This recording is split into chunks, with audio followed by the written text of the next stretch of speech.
Assalamualaikum, salam sejahtera. Anda sedang menonton Agenda Awani. Malam ini kita ingin memberi tumpuan kepada khususnya apa yang disebut sebagai tabung bantuan COVID-19 NATMA Malaysia dan juga apa yang disebut sebagai bantuan khas pengurusan kematian COVID-19 NATMA. Kerana sebelum ini telah pun dimaklumkan khususnya berkaitan dengan tabung COVID-19 NATMA yang diwujudkan ataupun yang ditubuhkan pada 11 Mac tahun 2020 antara lain untuk memberi bantuan khususnya kepada rakyat Malaysia ataupun individu yang terkesan ataupun terjejas akibat perlu menjalani perintah pengawasan dan pemerhatian bagi konteks COVID-19. Ini tertakluk kepada di bawah Seksyen 15-1 Akta Pencegahan dan Pengawalan Penyakit Berjangkit 1988 Akta 342 dan ini juga melibatkan ataupun merangkumi bagi individu yang menjalani rawatan di ward hospital yang dibenarkan oleh KKM. Pemberian bantuan adalah RM100 sehari dan satu lagi bantuan iaitu bantuan khas pengurusan kematian COVID-19 NATMA. Ini antara lain pemberian secara one-off ataupun sekali bayar RM5,000 kepada waris bagi pesakit yang telah pun meninggal dunia akibat jangkitan COVID-19. Tetapi untuk malam ini, saya ingin bersama dengan Dato' Dr. Amiduddin Hasim. Dato' Dr. Amiduddin adalah Ketua Pengarah NATMA Malaysia, dalam mana sudah tentu bila diumumkan ataupun telah pun dilancarkan tabung bantuan kedua-dua ini, ada beberapa perkara yang berbangkit. Sudah tentu kita melihat kepada kebelakangan ini dengan lonjakan kes, banyaklah bantuan ataupun permohonan yang yang dimohon. Sudah tentu kita nak lihat bagaimana pengurusan NATMA untuk melihat kepada ada je lonjakan yang tinggi ini, bagaimana mereka menguruskan permohonan bantuan. Jadi Assalamualaikum Dato'. Waalaikumsalam. Datuk, sebelum kita nak bercakap tentang sedikit rungutan, mungkin ada komplain lah khususnya di media sosial ya, berkaitan dengan bila agaknya mereka yang memohon untuk tabung bantuan ini, sama ada tabung bantuan COVID-19 NATMA ataupun bagi bantuan khas pengurusan kematian. Mungkin sebagai permulaan diskusi ataupun perbincangan kita pada malam ini, Datuk mungkin boleh bagi sedikit penjelasan. Mungkin tak ramai yang begitu jelas tentang apa fungsi tabung ini. Mungkin ada yang tanya, saya terkena ataupun saya terjangkit COVID-19 sebelum ini, tetapi saya masih lagi menerima gaji seperti biasa. Adakah saya layak untuk menerima permohonan ataupun untuk memohon tabung bantuan ini? Mungkin sedikit penjelasan yang sebenar-benarnya berkaitan dengan fungsi tabung bantuan dan juga bantuan khas pengurusan kematian ni, Datuk. Okey, terima kasihlah. Ni topik hot ni malam ni. Tak tidur malam dipikirkan agaknya ni. Okey, untuk makluman, tabung ini dilancarkan sebagaimana yang dinyatakan tahun lepas kerana tiada pada masa itu sebarang inisiatif yang lain diumumkan untuk membantu rakyat yang terkesan. Jadi di NATMA kita wujudkan tabung ini dan kita pun berhubunglah dengan ramai pihak, antaranya NGO, antaranya swasta, individu yang telah menyumbangkan kepada tabung ini. Ingat, tabung ini daripada rakyat untuk rakyat. Jadi oleh yang demikian kita kena mengadakan satu takbir urus yang jelas supaya kita memastikan bahawa setiap sen yang didermakan untuk tabung ini dapat kita salurkan sebaik mungkin untuk rakyat tanpa tiris di mana-mana. Ada proses-proses, tata cara urusan yang hendak kita laksanakan supaya ia betul-betul dapat dilaksanakan dan mana-mana yang layak memohon boleh mohon. Tetapi dengan syarat supaya semua dokumentasi dan perkara-perkara yang telah kita minta dilampirkan dalam permohonan dilengkapi dengan baik. Kalaulah permohonan tersebut tidak lengkap, ya, contohnya yang nak minta RM100 ke ataupun one off kematian tadi, kalau borang hantar kat kami tidak lengkap, kita kena buat follow up. Buat follow up itulah yang kadang-kadang mengambil masa sedikit. Untuk sebagai orang kata latar belakang lah, kita terima untuk status untuk bantuan khas COVID-19 yang RM100 tu, yang pendapatan itu, kita telah terima lebih kurang 35,566 sehingga semalam. Jadi dalam masa tempoh tersebut ramai yang telah submit dan kita dapati yang tidak layak. Tidak layak lebih kurang dalam 11,450 orang. atas pelbagai perkara lah. Contohnya mereka ini sebenarnya walaupun tidak bekerja, mereka menerima gaji. Ataupun mereka ni memang daripada dia macam suri rumah lah. Tidak ada pendapatan yang dikaitkan dengan COVID-19 dan sebagainya. Tetapi kita telah berjaya memproses dan lebih kurang dalam 24,000 orang telah layak menerima bantuan yang RM100 ni lah. Lebih kurang dalam 22 juta ringgit telah kita salurkan kepada mereka yang layak tadi. Macam saya cakap tadi, kita kena memastikan setiap submission borang yang dihantar ke kita diproses sebaik mungkin supaya yang betul layak dapat kita bantu. Jadi yang kadang-kadang rakan yang tidak dapat tadi, mereka still buat follow up, mereka hantar juga. Banyak juga kita menerima borang-borang yang orang kata tadi apa? Permohonan yang berganda lah. Masih hantar. Jadi itu yang kadang-kadang ia memberi sedikit masa untuk kita membuat proses tadi. Kalaulah dulu kita menerima lebih kurang mula-mula kita lancarkan tahun lepas kes kurang pada 1,000 lah kan. Setiap hari kadang-kadang 500, 20, 50, 350. Kita menerima lebih kurang dalam 60 hingga 70 borang permohonan.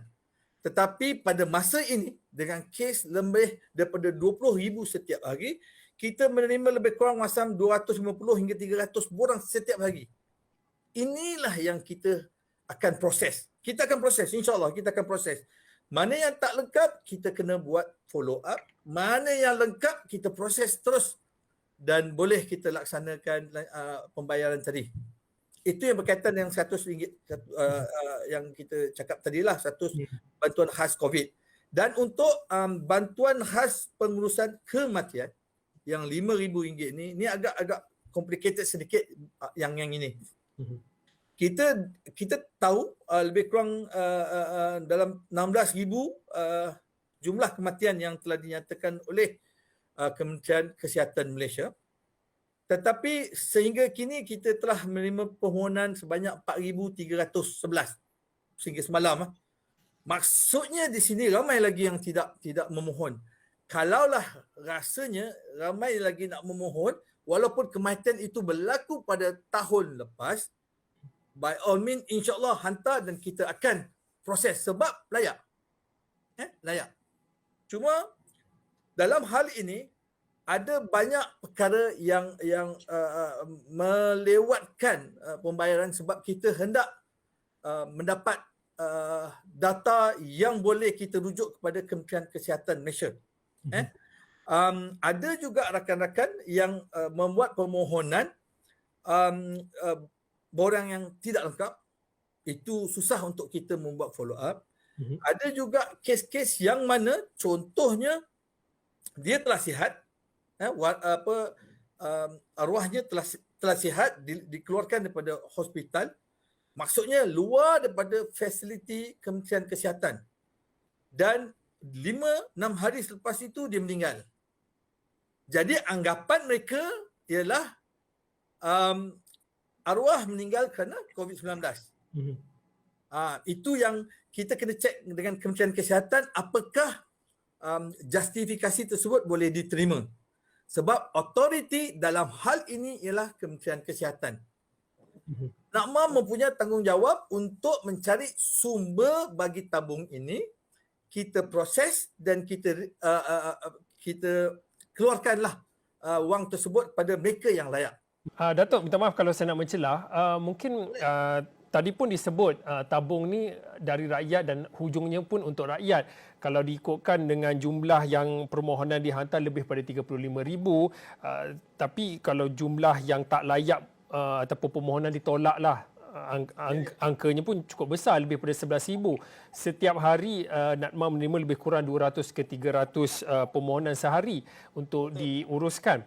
Mungkin untuk waktu ini, bagi mereka yang telah pun memohon, tadi pun dikatakan antara sebab-sebab ditolak, borang tak lengkap, follow up kena dibuat berkali-kali. Bagi mereka yang mahu ataupun yang berhasrat untuk memohon semula, mungkin diberi peluang itu, dan mungkin daripada Natma sendiri, apa cara dan juga strategi untuk permudahkan pemberian bantuan ini? Kerana kita tahu, kalau boleh saya nak petik daripada apa yang sebelum ini yang diutarakan ataupun diberi tempuan bagi anak-anak yang kehilangan ibu bapa, yang menjadi yatim ataupun yatim piatu kerana ibu bapanya meninggal dunia akibat COVID-19. Daripada situasi ini, bagaimana Natma boleh membantu bagi kelompok dan juga kumpulan ini? Ada dua soalan yang saya tanyakan tu. Yang pertamanya macam mana nak permudahkan, dan juga yang keduanya macam mana untuk anak-anak yang kehilangan ibu bapa ini akibat COVID-19.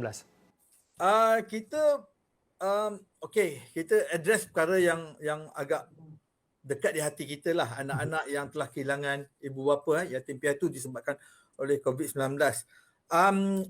Dalam banyak hal kita ada jabatan kebajikan masyarakat di setiap daerah. Mereka ini telah pun dimaklumkan untuk membantu dari segi proses bagaimanakah kita boleh lihat kebajikan anak-anak tadi. Dalam banyak hal keluarga akan bantu. Contohnya ada adik abang yang 18 tahun ke atas yang ada akaun, dia boleh memohon untuk bagi pihak keluarga ataupun pakcik, dan ada 2-3 contoh yang mana penghulu ataupun wakil sekolah yang memohonkan. Tetapi kita akan minta jabatan kebajikan masyarakat untuk bantu. Sebab kita tahu mereka ini tiada siapa lagi yang bersama-sama mereka. Jadi kita melihat institusi keluarga ataupun yang ada di daerah itu untuk membantu. Itu alhamdulillah banyak macam yang laporan minggu lepas mengatakan 1,500 orang anak keluarga, anak-anak yang telah menjadi yatim piatu disebabkan COVID-19 itu, dan data ini kita follow dengan mereka. Jadi untuk dokumentasi dan sebagainya mereka akan submit, dan kita kalaulah perkara tersebut datang daripada Jabatan Kebajikan Masyarakat bagi maklum pada kita, insya-Allah kita akan bantu sebaik mungkin untuk melecenkan proses ini, as long as dokumen dia dapat kita percepatkanlah. Perkara kedua tadi, penambahbaikan sistem. Di sini kita alhamdulillah mendapat kerjasama baik dengan rakan kita daripada Kementerian Kesihatan. Macam saya cakap tadi, autoriti menentukan adalah Kementerian Kesihatan. Kalau mereka kata ada kaitan, maksudnya kita terus salurkan. Tetapi kalau mereka perlu rujukan, kerana sekarang ada kes-kes yang mana kematian brought in death, maksudnya dia meninggal di rumah, di luar daripada fasiliti Kementerian Kesihatan. So kita perlu mendapatkan rujukan pakar tadi, sama ada daripada PKD, Pejabat Kesihatan Daerah, dan sebagainya, menyatakan bahawa memang mereka ini telah meninggal kerana COVID-19. Macam saya cakap tadi, ada juga yang telah pun sihat, balik ke rumah, dan kita dapati bahawa dia meninggal tidak di bawah kes COVID-19. Itu kita dapat penjelasan sebab kita tidak boleh membayar pada mereka. Ada juga kes-kes ikut pengalaman kami yang kami membuat rujukan, dia ni meninggal tetapi kerana kes macam tadi dia kebumikan cara bagaimana COVID-19 dilaksanakan, padahal dia telah pun keluar daripada fasiliti Kementerian Kesihatan, hospital ke PKRC dan sebagainya lah. So apabila dia dikebumikan secara COVID-19, sangkaan mereka bahawa mereka yang dikebumikan itu adalah pesakit COVID-19, padahal dia telah sihat. Kenapa ia dilakukan macam itu? Sebab kita tidak tahu, kita nak protect keliling mereka yang mengkebumikannya, keluarga dan sebagainya. Dan apabila dikebumikan cara itu, sangkaan mereka mungkin kematian tersebut adalah disebabkan oleh COVID-19 dan mereka cuba membuat permohonan. Tetapi bila kita rujuk dengan Kementerian Kesihatan, mereka kata, oh ini bukan. Itu yang agak delicate, dan kita cuba menerangkan, memaklumkan kepada pemohon sebaik mungkin bahawa mereka ni tidak layak di bawah bantuan. Sebab ni bantuan, bukan orang kata nak claim ke tak ada kerja claim dengan Natma, tidak. Ini bantuan. So bantuan ni kita kena ada sistem apa tu tata cara yang terbaik untuk kita laksanakan supaya duit daripada rakyat tadi diberi kepada rakyat yang betul-betul berhak lah.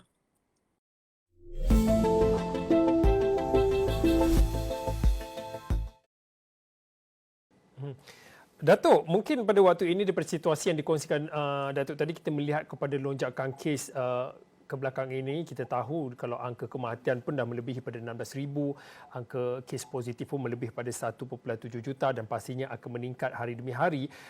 Untuk waktu ini, tadi pun dikatakan ini adalah satu cabaran untuk NADMA untuk menguruskan sistem sedia ada, tata cara, tata kelola untuk menghulur ataupun menyalurkan bantuan yang disediakan, kerana ini bantuan bukan tuntutan yang disebutkan oleh Datuk tadi. Mungkin pada waktu ini bagaimana data-data itu dikumpulkan, data-data berkaitan dengan pesakit ataupun waris-waris bagi pesakit COVID-19 yang telah meninggal dunia.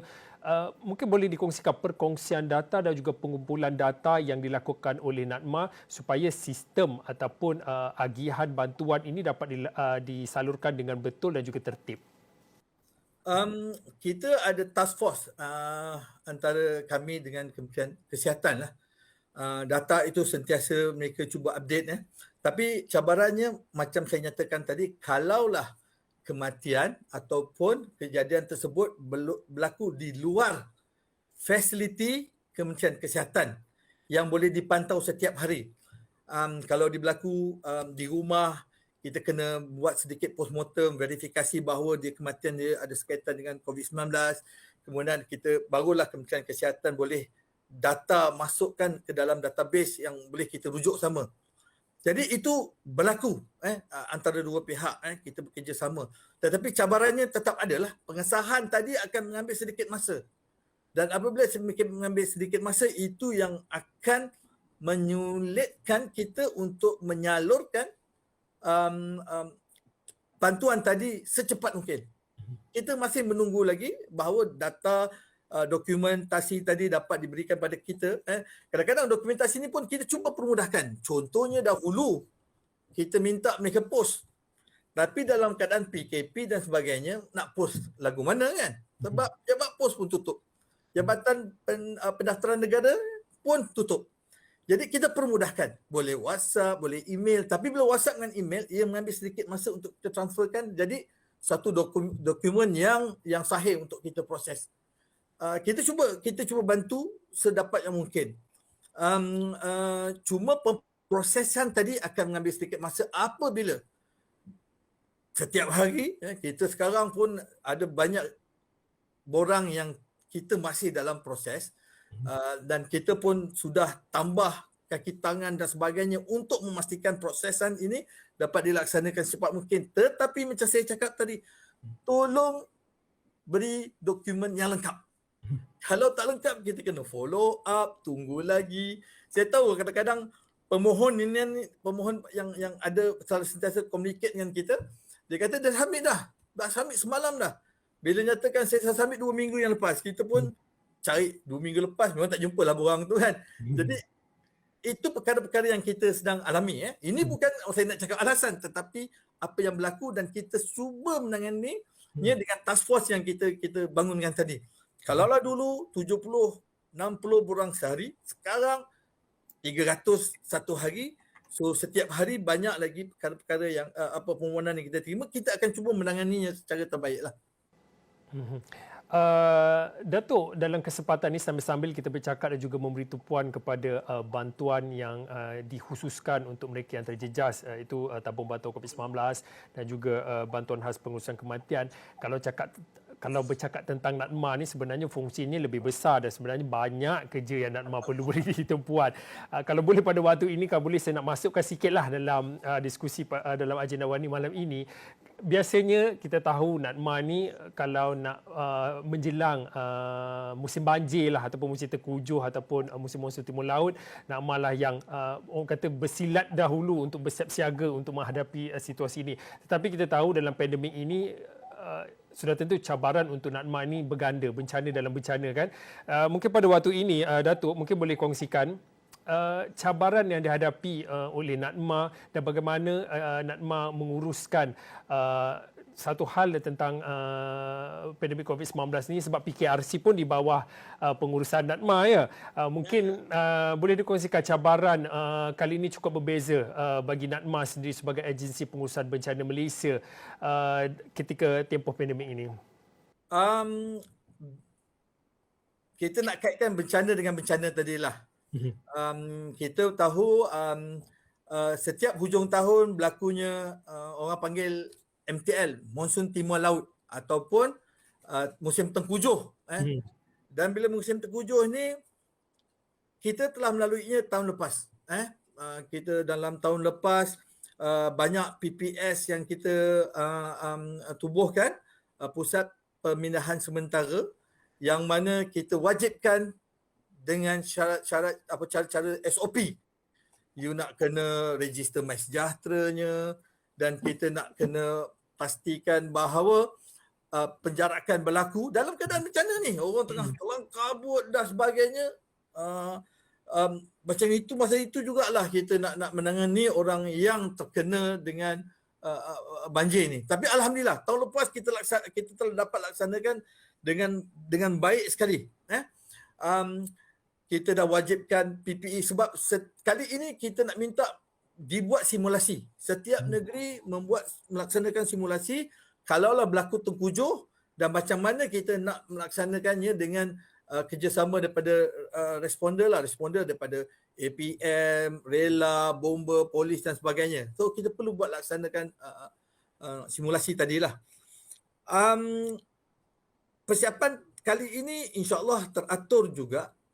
Dalam masa 2-3 minggu ni kita akan menubuhkan jatuhan kuasa pengurusan bencana pusat, yang mana yang akan dipengerusikan oleh Yang Amat Berhormat Perdana Menteri, di mana kita akan terangkan kepada semua menteri, wakil-wakil negeri, khususnya Yang Amat Berhormat Menteri Besar dan Ketua Menteri serta Susul Kajian Negeri, apakah langkah-langkah perlu mereka laksanakan. Contohnya di manakah yang mananya kita akan menyediakan kit-kit makanan, makanan tidak seperti dahulu, tidak boleh dimasak di situ, bekalan dan sebagainya. Itu insya-Allah lah. Dan kita cuba elakkan juga sekarang ni isu pertindahan antara PPS, Pusat Pemindahan Sementara tadi, dengan PPV. Sebab ia boleh jadi di situlah ada PPV, di situ juga ada PPS. So kita cuba mengelakkan perkara itu berlaku.